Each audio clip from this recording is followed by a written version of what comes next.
ભરૂચના અંગારેશ્વર ગામના બે ભાઈઓ જ્યારે નવો મોબાઈલ લેવા જઈ રહ્યા હતા ત્યારે કબીરવડના પાટિયા પાસે નજીવી બાબતે થયેલ બોલાચાલીએ હિંસક સ્વરૂપ ધારણ કર્યું હતું.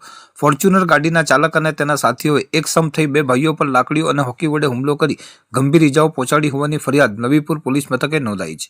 મળતી માહિતી મુજબ અંગારેશ્વર નવી વસાહતમાં રહેતા અને ધોરણ 12માં અભ્યાસ કરતા ઉર્વેશભાઈ પરસોત્તમભાઈ વણકર અને તેમના મોટા ભાઈ ત્રિકાલ પોતાની ઇકો ગાડી લઈને ભરૂચ મોબાઈલ લેવા જઈ રહ્યા હતા. જે દરમિયાન કબીરવડ પાટિયા પાસે એક ફોર્ચ્યુનર ગાડીના ચાલકે તેમની ગાડીને સાઈડ મારી હતી અને રોડ વચ્ચે ઊભી રાખી અન્ય વ્યક્તિ સાથે વાતે વળગ્યો હતો. જ્યારે ત્રિકાલભાઈએ હોર્ન મારી ગાડી સાઈડમાં લેવા જણાવ્યું ત્યારે ફોર્ચ્યુનર ચાલક અનુરાગ રામજીભાઈ વસાવા રહેવાસી નિકોરાએ ઉશ્કેરાઈને ગાળો આપવાનું શરૂ કર્યું હતું.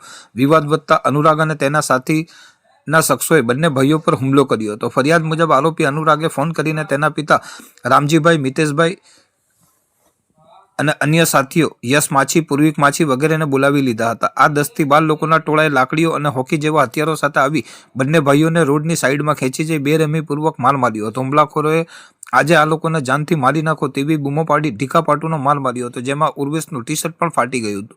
ઝપાઝપી દરમિયાન ત્રિકાલભાઈના ગળામાં રહેલ સોનાની ચેન અને રોકડ ભરેલું પાકીટ ક્યાંક પડી ગયું હોવાની પણ ફરિયાદમાં જણાવાયું છે. ઘટના સ્થળે અન્ય ગ્રામજનો આવી જતા વધુ મારથી બચાવ થયો હતો. જોકે જતી વખતે હુમલાખોરોએ ધમકી આપી હતી કે હવે જો તમે નિકોરા ગામથી પસાર થયા છો તો તમને જાનથી મારી નાખીશું. ઇજાગ્રસ્ત બંને ભાઈઓને તાત્કાલિક 108 એમ્બ્યુલન્સ મારફતે ભરૂચ સિવિલ હોસ્પિટલ ખાતે ખસેડવામાં આવ્યા હતા.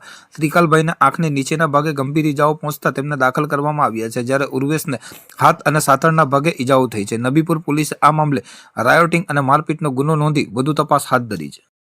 મારું નામ છે વનકર વિષ્ણુ પરસોત્તમભાઈ, અંગારેશ્વર ગામનો રહેવાસી છું. અમે ભરૂચ જતા હતા મારો નવો મોબાઈલ લેવા માટે. તારે અનુરાગ એની ગાડી આગળ પાછળથી આગળ લાવી અમને ઓવરટેક મારીને એને રસ્તામાં ઊભી રાખી. અચાનક જ એને રિવર્સ મારીને પાછળ આવ્યો. તારે મારા ભાઈને હોર્ન મારીને એટલું કીધું કે ગાડી સાઈડ પર ખરેલે.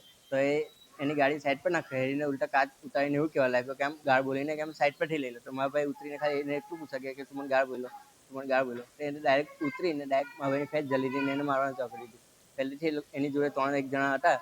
એમાંથી મારા ભાઈને મારવાનું ચાલુ કરી દીધું. એમાં મારા ભાઈ ટી-શર્ટ ફાડી નાખી. એમાં મારા ભાઈ ચેન પહેરેલી હતી તે બી તૂટેલું છે અને મારા ભાઈ જોડે લૂંટપાટ બી થયેલું છે 20,000 રૂપિયાનું. એ લોકોની આખી એ રીતની ગેંગ જ છે 147 કરીને.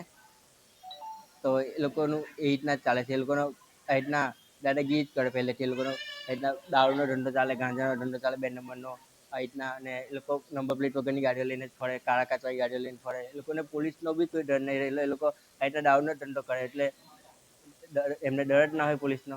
પોલીસની સામે બી એ લોકોએ 2-3 વખત એ કરેલું છે અને એ લોકો સોશિયલ મીડિયા પર બી એવું પોલીસની સામેનું જ બધું અપલોડ કરે છે આવી રીતના. મારા ભાઈની સ્થિતિ એ છે કે મારા ભાઈને એના પપ્પા લોકોને જ્યારે ફોન કર્યો ને એના પપ્પા લોકો જ્યારે દંડાને સપાટા એવું લઈને આવ્યા તેના પપ્પાએ ડાયરેક્ટ આવીને મારા ભાઈને માથાના પાછળના ભાગમાં સપાટો મારી દીધો. 3 દિવસથી મારા ભાઈ બેભાન છે.